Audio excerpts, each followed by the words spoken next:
Il fallait aussi que je parle de ce lycée musulman à Lille. Et puis nous avons Bruno Retailleau qui souhaite que l'État fasse appel de la décision de justice, rétablissant le contrat entre le lycée musulman lillois et l'État. Ouais. Parce que ce lycée, c'était le souhait de beaucoup de la fachosphère française de le voir fermé. Un lycée où vous avez un grand pourcentage de réussite. Ça dérange.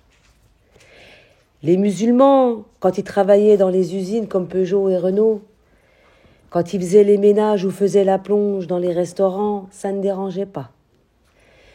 Et une fois que les enfants et les petits-enfants de ces musulmans qui ont fait des études, il y en a qui sont médecins, il y en a qui sont architectes, il y en a qui sont PDG dans certaines sociétés, les élites. Là, ça dérange. Et puis, il n'y a pas beaucoup de lycées musulmans en France, hein. Mais ces lycées-là dérangent. Qui dit islam, dit islamisme. Qui dit islam, dit mauvaise éducation. Et pourtant, l'islam, c'est tout le contraire. Mais bon, je vais juste vous mettre une partie d'un article du 20 minutes. On y va. Et puis, nous avons, en 30 ans, seuls 2 établissements scolaires ont perdu leur contrat d'association avec l'État. Et il s'agit de 2 établissements musulmans. Le groupe scolaire Al-Kindi, près de Lyon, et le lycée lillois, dont M. Retailleau veut que l'État fasse appel, parce que la justice a mal tranché. La justice a mal jugé.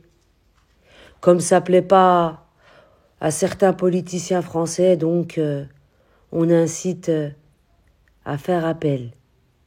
Et pourtant, dans ce lycée lillois, il y a un fort pourcentage de réussite. Et ça dérange. Vous savez, tant que le musulman, à l'époque où il a débarqué en France, était bon à occuper la plonge, les travails en usine, tout ce que voulait pas faire le français, ce musulman était un bon musulman. Mais ils n'avaient pas calculé que ces musulmans auraient des enfants, que leurs enfants allaient étudier, ainsi que leurs petits-enfants. Il y en a qui sont devenus médecins, d'autres architectes. Il y en a qui occupent des postes très importants dans la société française. Et ça dérange. Pourquoi ? Parce que ce sont des musulmans. Vous savez, cette main-d'œuvre bon marché que la France a fait venir, aujourd'hui, ça ne plaît pas. Et pourquoi ? Peut-être que dans leur tête, ils doivent se dire, purée, on a foiré. On pensait qu'en ramenant cette main-d'œuvre bon marché, leurs enfants seraient, et leurs petits-enfants, aussi de la main-d'œuvre bon marché. Donc, on essaye de nuire aux établissements de musulmans. On continue. Il y a du piquant. Ces établissements ont fait l'objet de très nombreux contrôles. Au contraire des établissements catholiques et juifs, pour lesquels les contrats ne sont jamais rompus, même lorsqu'il y a manquement grave constaté, comme à Stanislas ou à Notre-Dame de Bétharram. Des enfants qui ont subi des viols et des attouchements. Ces établissements, on ne les ferme pas, non. Non, certains politiciens ont préféré faire non seulement les aveugles, les sourds et les muets. Du genre, on n'a rien vu, on n'a rien entendu et on ne dira rien concernant ces établissements. On continue. S'agissant des établissements juifs, le ministère aurait même fait interdire, au début des années 2000, toute forme d'inspection. Ceux-là, on les inspecte pas. On va pas voir ce qui se passe là-bas parce que on leur fait confiance, contrairement aux musulmans. Alors moi, je vais m'adresser aux musulmans. Que pensez-vous de tout ça? Oui, parce que Retailleau est en mode PLS concernant ce lycée lillois qui a un grand pourcentage de réussite. Faut pas laisser les musulmans réussir. Dans la tête de l'ancien colon, parce que la France a colonisé beaucoup de pays musulmans, dans sa tête, le blanc, c'est la race supérieure. Le musulman, la race inférieure. Le musulman n'a pas le droit de réussir. Quelle honte!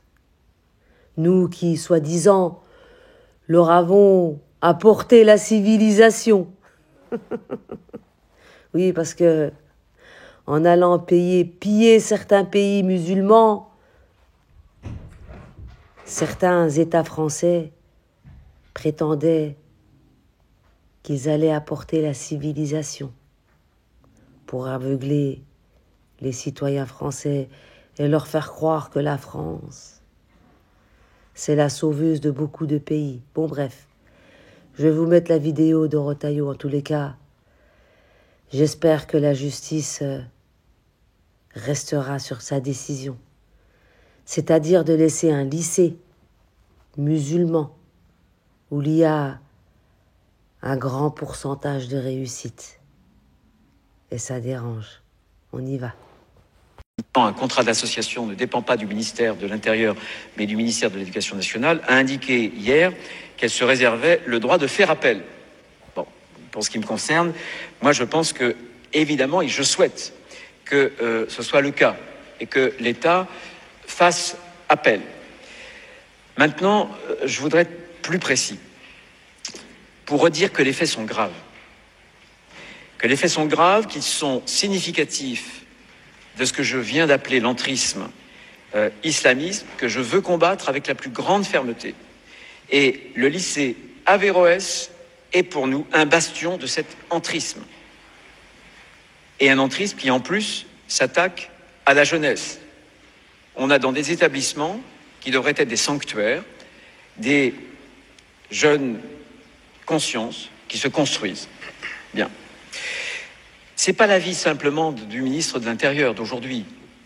C'était à l'époque l'avis de l'ensemble du gouvernement, ministère de l'Intérieur, Premier ministre, ministre de l'Éducation nationale.